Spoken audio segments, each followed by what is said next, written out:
Hi there, and we are live once again. Thank you very much for joining me. I hope you will enjoy today's session. Let me quickly share my screen so that we can, here we go.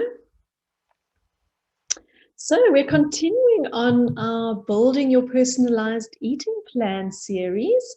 I hope you're enjoying it so far and really digging deep and going into what you are doing and trying to figure out how you are eating and how it is actually going against what your natural body signals are telling you, and learning to make small changes over time so that you can have the best eating plan possible so that you can get to your best you. So today we're talking about eating with the circadian cycle. This is a very, very important section because the circadian cycle is something we cannot change. It's real, it's there. This is again part of the adapting your eating pattern to assist your physiology. So we are trying to ensure that we're eating in a way so that our bodies can work at their best. Because when our bodies work at their best, they become their best. And that's when you will get to your realistic goals. Okay, so the circadian cycle or the circadian rhythm, very important concept. It is basically the 24-hour cycle that we live in, the biological clock, the day-night rhythm. And this cycle actually regulates all of your bodily functions. Every single thing that you go through, that your body physiologically goes through, is reliant on this cycle. And the cycle changes, so certain hormones are greater during the waking hour, less during the sleeping hours, and vice versa. And so we've got to look at when is eating actually within the cycle best for our body. So when does our body react best to food, and how can we use that to get our body into a better rhythm? So let's take a look. So we've got the waking hours and the sleeping hours. We know all about them. We might try and rebel against them, and we might try and push and push and push into those darker hours when we should be sleeping and staying awake. And then often we can't get up early with the sun, and so we wake up late. But ideally, your body will function best if you are awake in the daylight hours and sleeping in the nighttime dark hours. Okay, and when we look at it from an eating perspective, or a function of the physiology of the body in terms of digestion of food, absorption of those nutrients, utilization of that energy, those functions all are much better when that it is daylight, in the waking hours. Okay, so when the sun is out, your body actually digests really well, absorbs nutrients well, utilizes energy well. Okay, when you're sleeping, or when you're supposed to be sleeping in the night hours, those functions are no longer as effective. And what this means for our eating pattern is that we should eat most of our food during the day and less of our food during the night. Okay, quite simple. Also, just think about when in the day are you most active, most busy, most productive. Most of us will say during the waking hours. And most of us are actually slowing down and not doing as much in the darker hours. And so even from that perspective, you should eat more when your body needs it, when the requirement is higher, compared to when the body is actually slowing down and not doing as much. Okay, so if we look at the circadian rhythm and late eating, there's three important things that I want you to remember.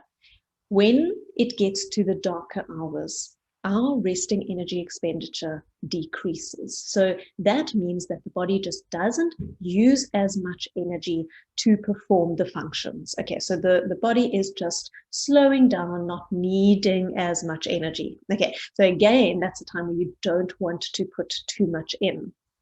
Also, just from a food perspective, carbohydrate digestion is much lower. Okay, so if you're going to be eating, especially carbohydrates, the digestion of it just isn't as good as during the day. And really important is our glucose tolerance decreases as well. And that means the body can't take that glucose or sugar from the blood into the cells as easily. So everything is so much more sluggish and so much more unnecessary. Then we can see that the resultant effect of this could potentially be increased fat gain during that time if we're taking in large amounts of food during those times.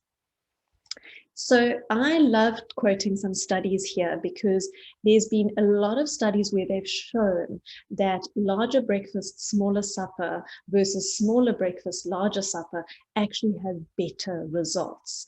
The one study that I love using is one where they worked with overweight women. And they gave them a calorie intake of about 14 to 1500. Now that's a very realistic calorie intake. You're not going to go into starvation mode at that amount of energy, but it's still enough to lose weight. And what they did, they grouped them into two groups, and each of the groups got the same meals, breakfast, lunch, and dinner. And then but the amount of food that came in at the different times was different. So for group one, the breakfast was large. It was about 700 calories. The lunches were 500 calories, so they were moderate, and the suppers were very small. They were only 200 calories. And in the other group, they did it the other way around. The breakfast was small, the 200 calories. The lunch was the same, 500 calories, and the supper was quite large at 700 calories. And although both groups lost weight, they found the group with the large breakfast, the weight loss was much more. Okay, it was significantly greater.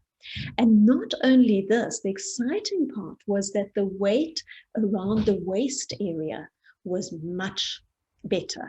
Okay, so there was much better weight lost around the waist. And we know this is the area where we want to lose weight or where we don't want to hold too much weight, because that's where our organs are. And when there's too much fat around our organs, they can't work at their optimum.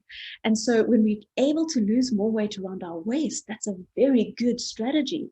But that strategy, it requires you to eat more during the day and less at night. Okay, so I want you to remember this. So where do you eat most of your food? I want you to really take a look at how you are eating, where you are eating. Are you skipping breakfast and eating very poorly during the day, coming home hungry and eating a large amount for supper and later into the evening? Or are you good and you eat a big breakfast and then notice, because you've eaten a big breakfast, you don't need a very big supper? Take a look at what your pattern is. Once we can figure out what our patterns are, that's when we can start making changes to improve if improvement is required. So to ensure that your body functions at its best, I want you to remember to try and eat a good breakfast, a very good lunch, because that's still halfway through the day. You've still got another couple of hours left that you can utilize that energy, and then a small supper. And also a good idea to think about from a supper perspective is try and eat it earlier rather than later. The earlier we eat in the day, the better, because that's still when the body is functioning or doing those digestion and utilization of the energy functions so much better. The key is starting off well, having a good breakfast. So that's actually the key to everything. And as you've also seen for all the other weeks, it seems to come up quite a lot, this word breakfast. We've got to start making friends with our breakfast. When you start the day off well, the rest of the day is so much easier. And time again, my clients come in and go, oh my gosh, I ate my breakfast, finally got to the quantity you wanted me to, and I'm just not very hungry at supper. It's so easy. I'm also not having any cravings later in the evenings. So when you support your body during the day, you'll just see how much easier it is. And we want it to be easy because we don't want to rely on willpower. When we rely on willpower, we're not going to be able to keep things going forever, because willpower it's fickle. We need to do it in a way where it seems automatic, natural. It's authentic. It's happening because this feels right. Okay, so, and that will start happening when you get into that habit of having a good breakfast. Maybe what I need to do in one of these sessions is talk about nice breakfast ideas, because people often think, oh, I have to have cereal for breakfast. No, you don't. There's so many things that you can have. You can have leftovers for breakfast if you want. So get into this kind of thinking around, I need to eat breakfast. I need to make time in the mornings to have something to eat so that my body can function at its best. And you'll see everything functioning better. So yes, your whole body will function better, but your concentration will be better. You'll feel so like you're achieving so much more at work. Your ability, your exercise ability will be so much better. You'll feel like you've worked out fantastic, like you're strong. All these things, it changes everything once you start having a good breakfast. Your sleep will be better. Literally everything will be better. And because everything's better, everything else is better. They're all interlinked and bring more and more goodness as they go on. So that's it from me today. I hope you've enjoyed this section. I am going to try and see if there are any questions. I'm on my own today. Okay, no, we don't have any questions. Not an issue. So let me say goodbye then. I hope you have enjoyed today's session. I absolutely love spending time with you. I will be back at 1 o'clock next Tuesday to continue with the story. Have a lovely rest of your day. Bye-bye.